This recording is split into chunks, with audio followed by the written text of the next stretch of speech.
All right, so great day, everyone. This is the second lecture that we have for readings in Philippine history. We still have two more lessons to discuss, but the first lesson and this lecture two will just be the basis of your quiz one. Okay? So first, we will be discussing what historiography is. Historiography is the process of writing history.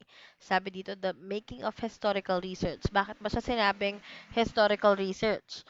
Kasi, kung naalala nyo, when we discussed the different evidence na pwedeng gamitin sa pag-aaral ng history, hindi naman po lahat ay may access, no, para gamitin yon or para makita yung mga evidence na yun. For example, yung mortal remains, no? Or very limited lang din naman na nakikita natin sa museum, no? So, sinasabi na yung historiography ay process ng mga expert na magsulat ng history by means na ininterpret nila yung data o yung information na nakukuha nila. So, for example, yung mga nahuhukay na artifacts ng mga katawan, no, itinetest nila yun para malaman kung anong era sila nabuhay at yun yung itinusulat nila sa history books kaya sa tinatawag na writing history. Okay?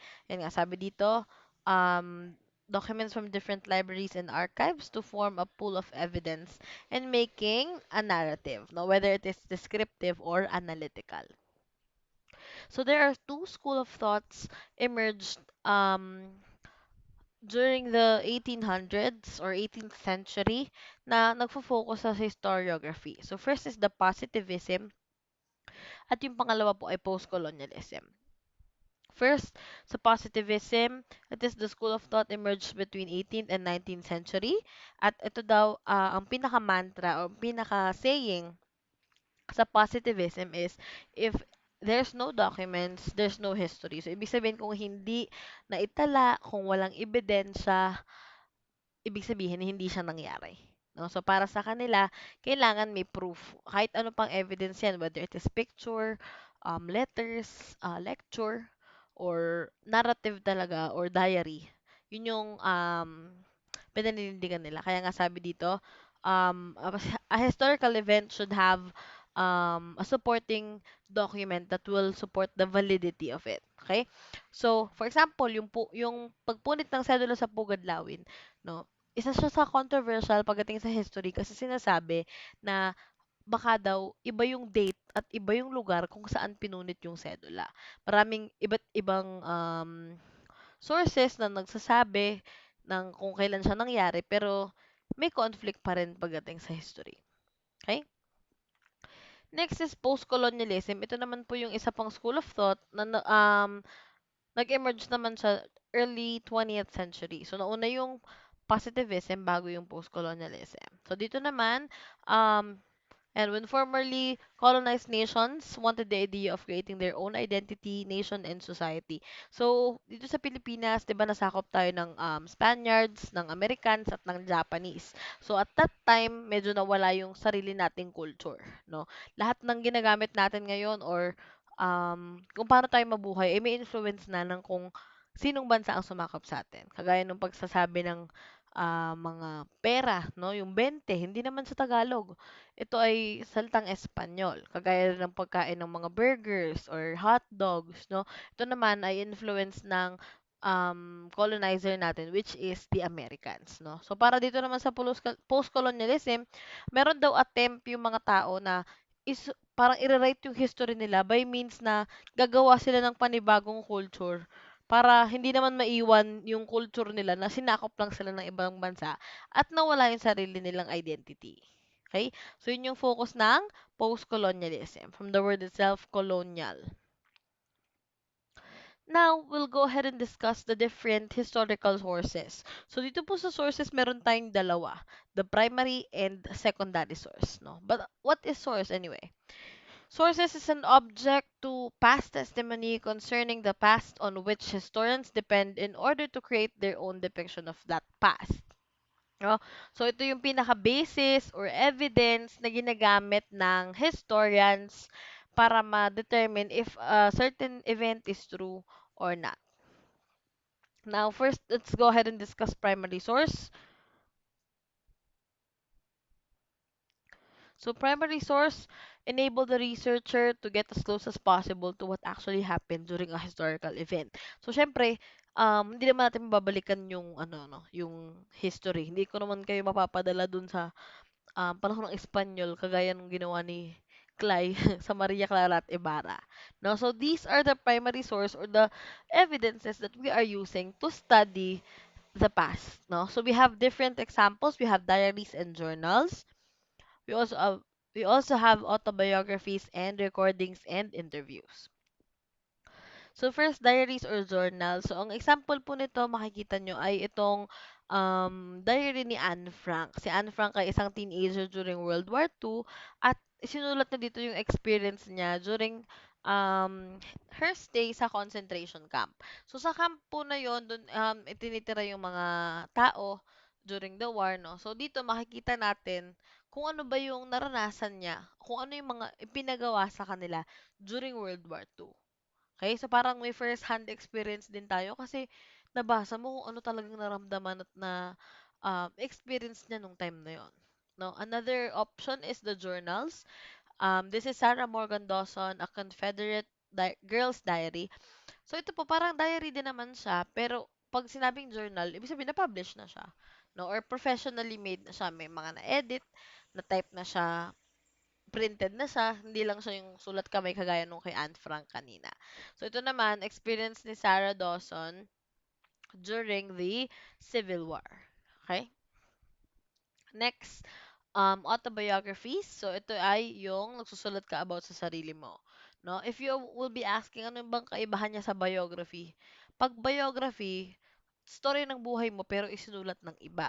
Pero pag autobiography, story ng buhay mo, ikaw mismo ang nagsulat. No? So, this example na sa Nelson Mandela's Long Walk to Freedom, alam niyo naman no, na before, black people are treated as slaves, no? And, syempre, it goes on for how many generations before they finally got their freedom and be treated fairly, just like the white guys. Okay? So, yun yung isang example, autobiographies. And lastly, the recordings and interviews. No, so, dito po, considered primary source kasi syempre, either napakinggan mo siya, na-record siya, at napanood mo. No? So, di ko na mapapakita sa inyo. But, during 2008 elections, merong video dito about kay Obama na nagbigay siya ng speech na ina-accept niya yung pag-nominate sa kanya bilang tatakbong presidente ng Amerika. And then, true enough, after ilang years, 'di ba, part na ng history natin na si Barack Obama ay naging presidente ng United States of America. So, dito, pwedeng balikan yung mga interviews or yung recordings, pwedeng sabihin na, ay, totoo pala siya sa kanyang pangako na hindi lang pala siya nangako nung eleksyon pero tinutuon niya yung mga ipinangako niya. Or maaari ding ibati ko sa kanya na puro lang siya pangako nung eleksyon, no? Pero hindi naman natupad. Yung benteng bigas. No? Ganyan. So, yun yung mga pinaka-basis din pagdating sa interviews and recordings. Hindi lang siya basis ng history, marami rin siyang pwedeng matulungan kumpara sa pagpaplano ng government, sa kung ano pa mang ina-assess sa gobyerno, no, na pwedeng magamitan ng recordings and interviews. Okay? Now, we'll go to the secondary source. So, secondary source, sabi, ay isinulat based on the primary source. Kaya sinasabi dyan, it was written after the fact, that is at a later date. No? And, usually daw, ang secondary source ay parang research or parang interpretation ng primary source na nakuha. For example, yung sulat ni Rizal, no? Hindi naman natin maintindihan ano ba yung message na ipinaparating niya. Malay mo, sobrang lalim na Tagalog or English or Spanish. No? Hindi mo alam kung para kanino ba dedicated ito. No? So, yung mga eksperto na nag-aaral tungkol kay Rizal, sila yung susulat ng interpretation nila about dun sa sinabi niya. Na yun naman ang nababasa nating mga nagre-research din. So, secondary source na yung nakukuha natin ganon. No? And secondary source is also known as second-hand information. Kasi hindi naman originally ikaw ang nakakita ng evidence or naka-discover. Okay. Now, of course, when using secondary source, there are advantages and disadvantages by using it. So, first, it can provide analysis, synthesis, interpretation. Second, it is best for uncovering background or historical information, broadening your understanding. Okay? And then next is allows the reader to get expert views of events and often bring together multiple primary sources relevant to the subject matter. So dito to summarize the advantages, no, it is good that since it's second-hand information and may halo na tong interpretation ng historians or ng experts, no, napapalawak nito yung kaalaman mo, no. Hindi ka lang nagbe-base sa kung ano yung naintindihan mo doon sa text na binasa. Kung hindi, meron na ring point of view or meron ng advice coming from experts, no. So hindi lang sarado ang isip sa kung ano lang ang alam mong tama, binibigyan ka rin ng perspective sa kabilang parte ng mundo para hindi ka nagsistick lang sa isang point. No? Yun yung advantage of using secondary source. But of course, kahit advantage siya, it can also be a disadvantage. No? Sabi dito, it is open for question pagdating sa reliability and validity. Kasi nga naman, hindi ikaw yung naka-experience nun. Nabasa mo lang din. Ininterpret mo lang. So, maaaring hindi totoo yung nabasa mo. No? Hindi nagre-represent ng first-hand experience kasi nga hindi ikaw yung nandun sa mismong senaryo. And there are countless books or journals that can be a basis. No? It will be hard to find a good secondary source and it can be an issue. Bakit? Kasi, although advantage yung different perspective, disadvantage din siya kasi hindi mo na alam kung saan ka lilingon. Hindi mo na alam kung ano ba yung tamang aralin, no? Basta aral ka lang, basta discuss ka lang or absorb ka lang ng information, pero hindi mo alam kung totoo ba yung pinagsasabi mo o yung binabasa mo. Okay? That can be the disadvantage of using secondary sources. Now, when it comes to those two sources, there are also two criticism that we can experience. We have the external and internal. Sa external criticism, yung physical characteristic ng isang source ang tinitignan. For example, yung libro na ginamit ni Rizal, or maaring yung papel na ginamit ni Lapu-Lapu, something like that, no? So, ano ba yung itsura niya ngayon, ano ba yung condition niya, naglalagas-lagas na ba siya or buo pa rin siya. Yun yung isang point sa external criticism. Pangalawa naman is if it is consistent with historical characteristics. For example, yung papel na ginamit ni Rizal sa pagsulat niya sa pamilya niya. Example lang ha. Kunwari yung papel na yon ay ginawa noong 1900s. No? Tapos, kiniklaim ng mga historians na yung papel daw na yun ay yun mismo ang sinulat ni Rizal. No?